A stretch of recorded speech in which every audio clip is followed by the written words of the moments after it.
You know who it is, man. It's your melanated motivator, Mr. Counselor, Counsel Something Secret, the King, Malcolm Luther, advising you to dream by any means necessary, man. Don't let nobody stop you from dreaming.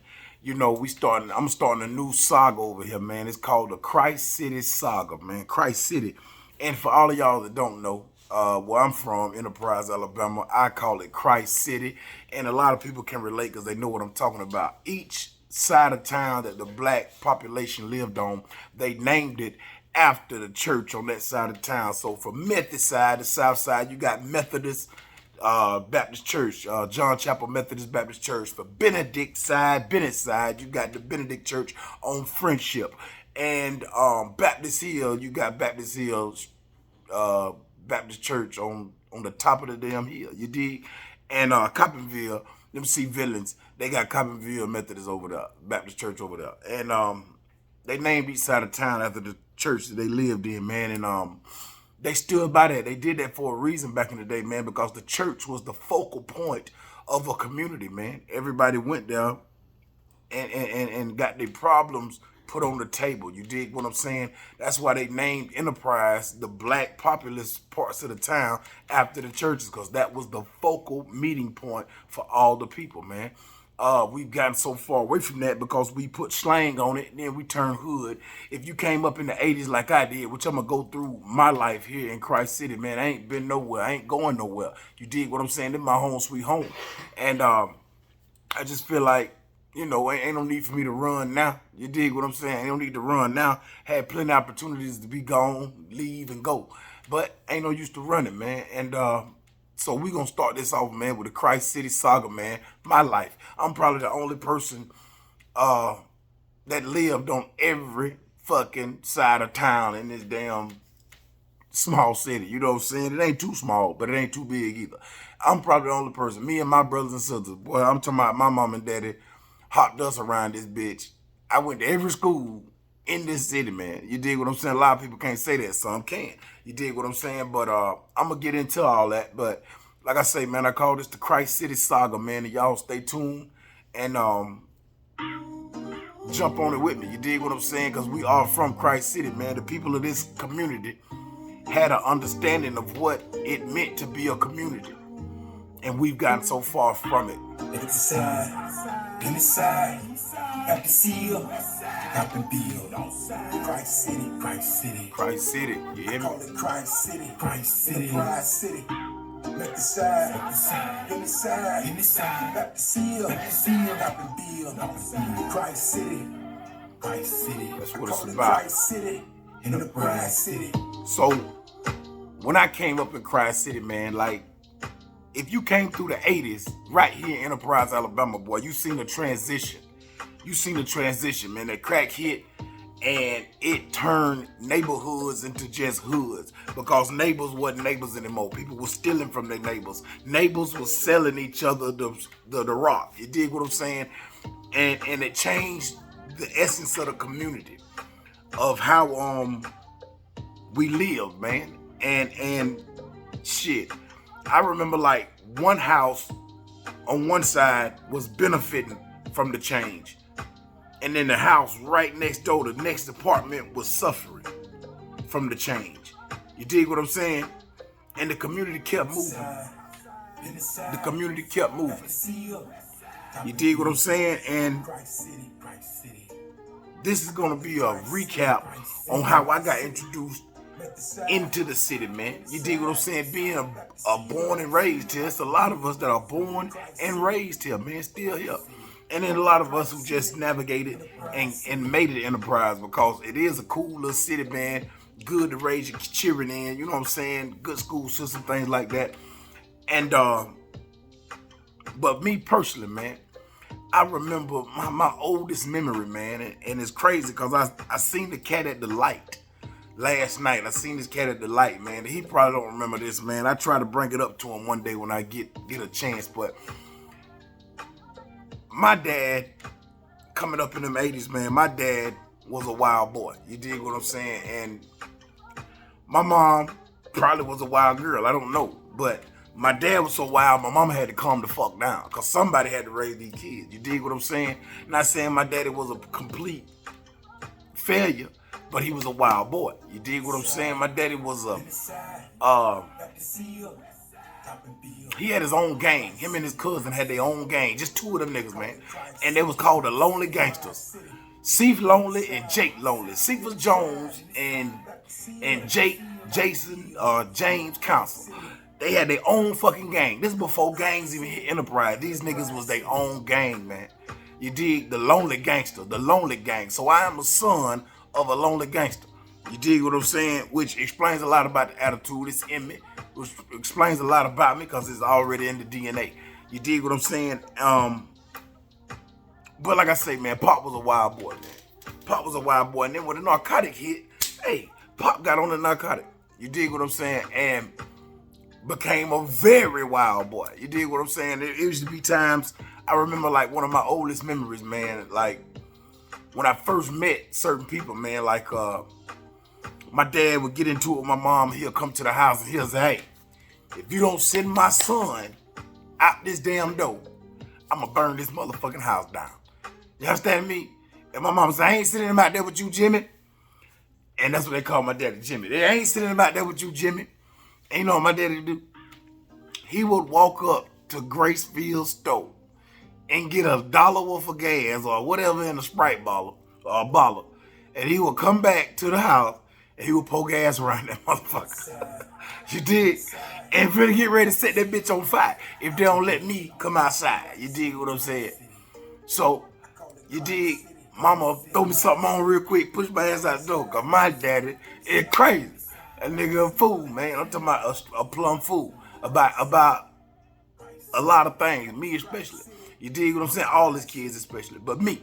You dig what I'm saying? Mama dress me up, throw me out, and then boom, I be with dad. You dig what I'm saying? And this was the 80s, man, late 80s, man. And it's the middle of the goddamn night, cold. We walking. He got me on the shoulder, little kid. You know what I'm saying? I'm holding on to his neck. He walking, talking shit the whole way, telling me we finna go have some fun. It's fucking dark o'clock, nigga. It's dark o'clock. How we finna go have some fun, nigga? It's dark o'clock. And you just scared the hell out of me, beating on the door and trying to burn the damn house down. But I'm with you though, my nigga. So we walking. And my partner, man, like I say, I got introduced in these streets, man, early age, man. So dad get tired of having kids now. All of a sudden, we don't walk the streets. Now he tired of my black ass. So he finds somebody to drop me off with. You dig what I'm saying? And he dropped me off with a lady named May Rallis.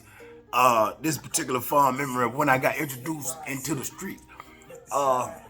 May Rallis, they call her Blue. And she had a son named Kevin. You dig what I'm saying? And he would drop me off there and say, hey, man, watch this boy. You got a son, you know what I'm saying? Watch this boy till goddamn I come back and get him. You dig? So I'm sitting there with Chrome, Kevin, you dig what I'm saying, McLeod, and I'm just a kid. I'm probably about 5 or 6 years old. Dad died when I was like 8. So I'm probably about 5 or 6 years old, man. Introduction to the street. Kevin McLeod introduced me into the world. You dig what I'm saying? We sit there for a minute. Next thing you know, we by our goddamn self. You dig what I'm saying? Ain't nobody at home, just me and him. He fixed a big ass bowl of noodles. It's cold as hell. He fixed a big ass bowl of noodles. We start eating the noodles out the same goddamn bowl. Y'all probably don't understand what I'm talking about, cause we was in the hood. We hood, you dig? And he said, when we finish these noodles, we going to the store to get something sweet. I'm like, okay. You know what I'm saying? We going to the store to get something sweet. Bam. It's dark o'clock, like I say, man. So we finished the noodles up. And I said, man, I don't got no coat. It's cold outside. My coat ain't thick enough. He gave me a damn coat. Like shit. You know what I'm saying? I'm 5, 6 years old. And if I'm 5 or 6, he might be 9 or 10. He probably about 5 years older than me. And I'm like, man, I don't want to go. He said, you gotta go. You gotta go. You know, we gotta go get something else from the store. You know, boom. So he gave me the coat. It was a blue coat with a little fur head around it. And he can look at me and tell, man, I ain't walked the street. I ain't been out in the street like that. He was like, hey, you scared? And I look at him like, yeah, I'm kind of scared. Right? He had this big ass stick. Then he had a big ass knife. He went in the kitchen, got a big ass knife. He gave me the knife, he kept the stick. I said, why I gotta have a knife? He looked me dead in my eye and he said, "Cause your name Jason." All right, boom. So he opened up the coat and he showed me how to tuck my first knife. He cut a little slit in the coat and put the knife down in the coat where the cotton and shit be at. He said, "If anybody bother us, you pull this out and you start poking them." 10-4. Introduction, right? So it's 11, 12 o'clock at night. Me and this nigga is walking the street. Ain't no store open to get nothing sweet. We just in the streets. We just in the street whole time. It's like, damn. You know what I'm saying? I'm in the street, but I ain't thinking because I'm just with him. You dig what I'm saying? And through the years, man, me and that dude, you know what I'm saying, we shared a lot of things. And because how the world worked, we got away from that and forgot each other. You dig what I'm saying? We forgot them instances when I would get dropped off or we would meet in the street and we would see each other as little kids, man. You dig what I'm saying? And we went our separate ways into other things, you know what I'm saying? But that was my first introduction into just walking the damn street, getting used to being outdoors when I ain't supposed to be out motherfucking side. You dig what I'm saying? And it was helpful. And as time passed along, man, like I say, everybody go their different ways. Me and Chrome went our different ways. Like I say, I'm probably connected to about everybody that live right here in Christ City, man, because I went to every single school. My family had to move around that much to where I had to go to every single school. So I met some of everybody in this city. If you born and raised in this city and you came through the 80s and 90s in this city, you dig what I'm saying? And so that's how that went down, man. And when I bring this up to Kevin, man, he laughed like, "No, nigga." I'm like, "Yeah, nigga." And I make him remember, he like, "You damn sure right." Because we did stay right across the street from Old Junior. You dig what I'm saying? In some kind of apartment. That's what my mind remember. I don't know exactly if it was right across the street, but it was. It was right across the street from Old Junior. It was some apartments right there he lived in. And I don't know, but late 80s, early 90s, something like that right there. But anyway, late 80s, I'm pretty sure. And so as time passed along, man, we never forgot we knew each other. But shit changed. You dig what I'm saying? Like, he would see me sometimes. After this, years later, we grew up a little bit. Maybe 12, 11, 12. I'm that age. So he probably about 15. And he would see me, this Kevin, he would see me and he would just try to jump on me. And I don't know what the fuck this dude trying to jump me every time he see me or take my shoes or something. And I wouldn't fight him. I wouldn't fight him because I know him. I wouldn't fight him. I really was nervous, scared. Didn't want to fight. Wasn't a fighter. And he would just get me. And he would just try to put them hands on me. Fight back. Fight back. That's what he was telling me all the time. Fight back. Fight back. You got to fight back. Would never fight back. Just sit there and ball up and take them licks. You know what I'm saying? And it made me hard. It made me tough. Just getting hit like that. Because the more I didn't fight back, the worse it got. The harder he hit me. And then I realized, man, I got to fight this dude, man. I got to fight. I cannot sit here and let this man keep on hitting on me and jumping on me every time we see each other.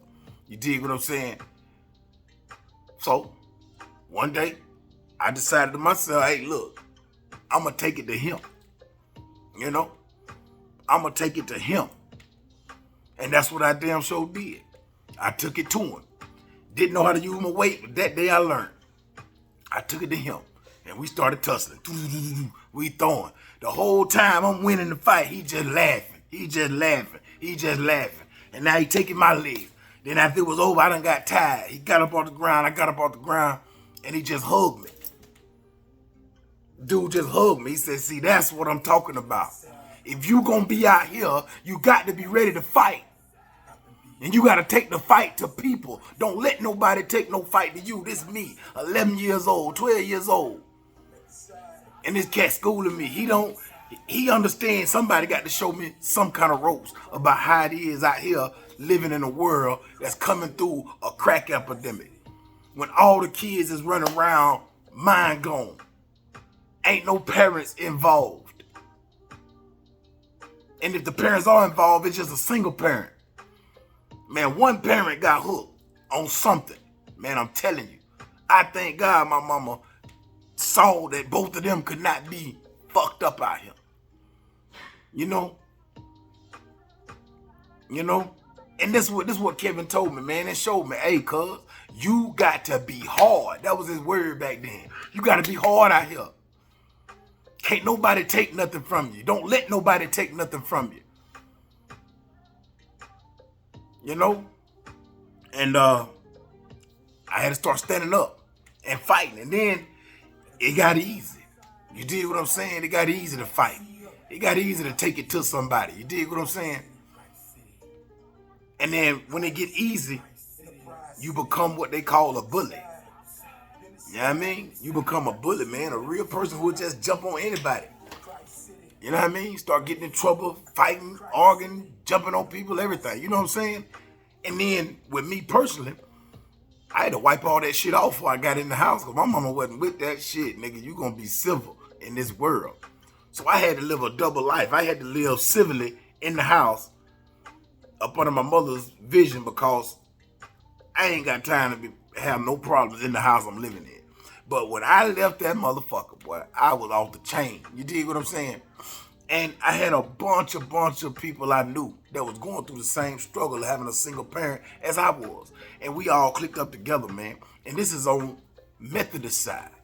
You know, but like I say, through the years, I lived in every side of town. When I lived on Methodist side, I stayed in the quarters, the bird cage. Them was my houses before that. It's a house up across from Piggly Wiggly, Neil's Chicken. It's a church now. It used to be a house. That used to be my house. It's a church now. Right next door was Munt Ingram and Hazel Ingram. Right next door to that. All that stuff is knocked down now, and it's a church there. Like I say, it was church ground. They putting churches up where I lived at. But then when I lived on Bennett side, it was a small club called the Dewdrop Inn. We stayed right behind the Dewdrop Inn. That house burnt down. You dig what I'm saying? But that's why I met my brothers Tyron and Ryan. A bunch of people on Bennett side that I'm still connected with to this day. And then from there we went to Baptist Hill. And what I call Baptist Hill is if you went to College Street, because more people on Methodist side went to Pinedale. If you went to College Street, your ass lived on Baptist Hill. No matter how far away from the hill you live, your ass went to College Street, no junior. Shit, College Street period is elementary. You lived on Baptist Hill. People on Methodist side went to Pinedale. So we lived on the hill. That's where Mama still stay at. I still call that Baptist Hill area, man. Where she stay at now. Because all the kids there went to College Street. With the rezoning, they don't go to College Street no more. But when I was a kid, that was Baptist Hill. And then we stayed on the boulevard for years. That's where I met Tank, Marcus. I did Holiday Village in the trailer court, man. My first clique was me, my cousin DeHaven, and Marcus Ruffin, Tank, aka Roughneck. We ran so hard as cheering, man. You dig what I'm saying? But like I say, time makes you forget all them things, man. Like I say, man, my first clique was fucking NFL stars. Y'all might not believe this. Roughneck is the fastest nigga in Enterprise, Alabama. The strongest and fastest nigga in Enterprise, Alabama. Marcus, what's that nigga name? Lynch. What's his name? Marshawn Lynch. Marshawn Lynch before Marshawn Lynch, man. I swear to God. DeHaven, my cousin, he was the fastest nigga in Enterprise. I don't know if him and Roughneck ever raced, but them were two of the fastest people I ever knew in my life. So I was running with them. I was third, but I was fast as the motherfucker too then. Hell, if I was running with them niggas, you dig what I'm saying? But like I say, man, I say all that to say this, man. This Christ City saga, man, gonna take y'all all the way through to where we at right now and why we got to go back to the foundation of why this city is named after the churches. Why the black part of this city is named after the churches, man, because they had a focal point. I ain't saying everybody got to go back to church, but boy, you got to get some church in you. Look at what's going on, man. You dig what I'm saying? Look at what's going on, man.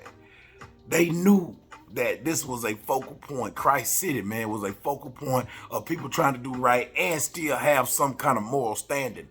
And The crack epidemic killed that. Now it's the ice epidemic. Boy, that goddamn ice. Somebody told me what it called. Creambo, whatever they call that shit. I just bust out laughing. You lying, bro. You dig? And they was like, yeah, man, that's what they call that shit now. That shit is making it a whole nother plague. And the people that's on it are getting younger and younger and younger. This city ain't big enough for all that chaos, man. So if you got kids, reel them in. If you got children, reel them in, man, because it's some monsters out there.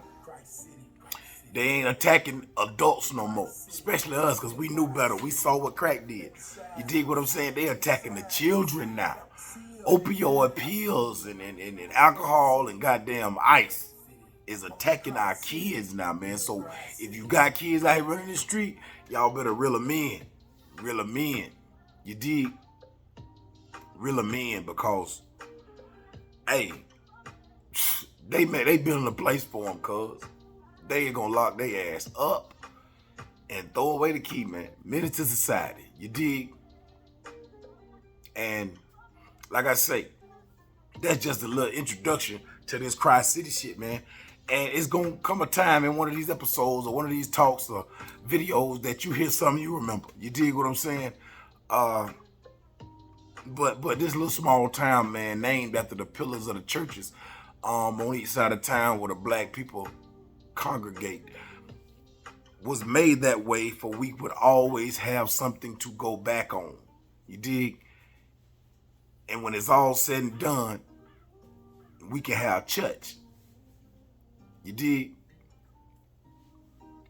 And it ain't always going up, getting all dressed up and goddamn going to see a man preach. I'll be your preacher right now. I'll be your preacher. You dig?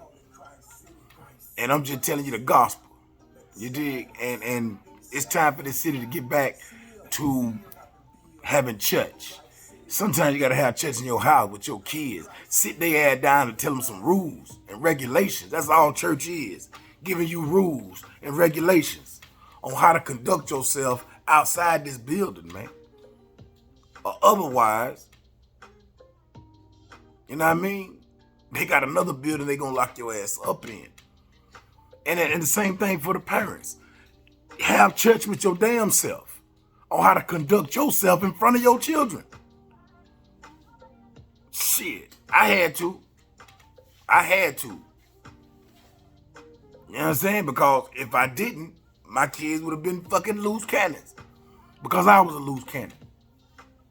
So I had to have a come to Jesus meeting about me. You dig? And this ain't nothing against nobody, man. This is just to preserve what the fuck the ancestors dropped on us a long time ago, which was a jewel. Methodist side, Benedict side, and Baptist Hill. Boy, it was a standard of living in this community, man, that people forgot about, man. You know? I'm gonna tell you what saved my life, man.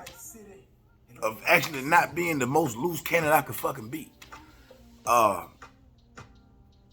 Coach Crawford, well, not Coach Crawford.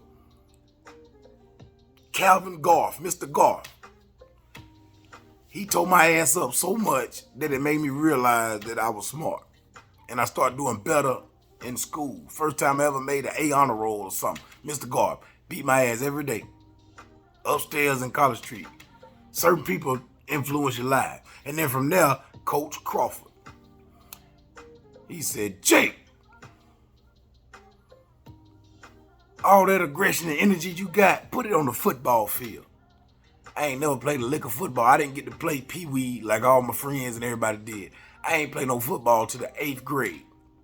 And no, organized football. Coach Crawford from Method, still on Method. Shout out to Coach Crawford.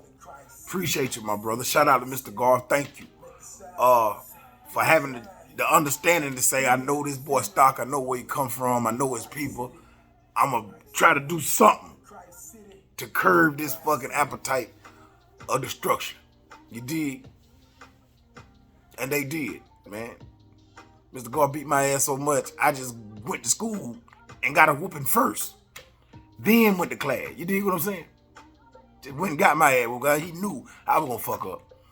And Coach Crawford showed me how to use football to unleash all that rage and then be a great student athlete. Now, I wasn't the smartest in all the classes, but I made sure I kept my grades decent enough to keep on the field, keep playing ball. And sports saved me. You dig what I'm saying? It saved me so much that the people that I was in the hood with, when I wanted to do stupid shit, they was like, nah, bruh, you go play ball. We finna go do this stupid shit. You ain't finna get fucked up with this. That's how it saved me, man. People saw I had a gift to play ball, and I did that shit. And that's just what it was about, man. Older OGs would say, nah, bruh, you can't do this. You can't do what we doing. Go play ball. Now, it didn't pan out to me being no star athlete in no NFL or nothing like that. Hell no. But it gave me an education. You know what I'm saying? It gave me time to think on what I really wanted to be. You see what I'm saying? And I went after that too. Music. I went after music. Then music connected me back with the whole city. You dig? I'm talking about when I dropped Alabama Finest, the whole city came out and celebrated, man. The album's still classic to this day. You know what I'm saying? The album a classic in the city. You dig what I'm saying? And whoever else got to go. We went and pumped that shit everywhere. Classics. You know what I'm saying? Classic track after track after track. You dig what I'm saying? Young nigga in the two-door Chevy, running these streets, dropping CDs on everybody, trying to get music, man. I ran into Well, fresh out of high school, Curtis Webster. Well, he used to call me the human radio. I would go over there to the junior college, and he would like, turn off the radio. This is all I want to hear. And he would just put instrumentals on, and I would perfect my gift every day. I would just rap constantly, nonstop, off the top of the head, freestyling, which developed the rap ability to phenomenal goddamn talent. You dig? And that's on Curtis Webster. You don't believe me? You getting a haircut, ask him about J. Con. He'll tell you the human radio. Nigga, they would just shut that radio down, put some instrumentals on, and I would go all day long, nonstop. And they would just bob and listen. You know what I mean? And that's what it was, man. But like I say, man, this Christ City Saga, man, it's gonna pick up again. All I'm saying is, man, that this particular city is a blessing, man. You dig? The founders of the black sides of town understood that it would have to be a focal point to make sure that everybody had church. And like I say, it ain't always about going up to John Chapel or Friendship or Baptist Hill or wherever, Coppinville Church. But have church in your house, man. You dig? You got to talk to each other. Parents, talk to your kids. Kids, talk to your parents. Parents, talk to your goddamn self. Because it's getting out of control out here. And they got a little thing that they done dropped in the city that's aimed at the children. The opioids and the goddamn ISIS, whatever the fuck. That shit aimed at kids now, man. The music is directing kids toward that bullshit to be drug users. Our music directed us to be drug sellers. Now their music is directing them to be drug users. We are not the same. You dig? We are not the same. This generation coming up is not the same as us when we came up, man. And it's going to be a bunch of kids strung out looking bad, man, in a little while if we don't hurry up and do something about this little small town we in. And for all of those who are having church, I appreciate you, man. I appreciate you. Have church with somebody else. You dig? Call a congregation. Y'all my congregation. I am your crooked preacher. You dig what I'm saying? I'm crooked because I keep my pistol on me at all times. I cuss like a sailor, and I fight. You understand what I'm saying to you? So I'm a crooked preacher. But I will reach you, and I will have church. Like I'm having right now, this church, man. You know? Christ City Saga, man. Christ City Saga. Christ City Saga. Hey, buddy. God damn. I just need you to turn it up. But don't worry. I'm going to cut that out anyway. Hey, man. Y'all GBG. Go be God.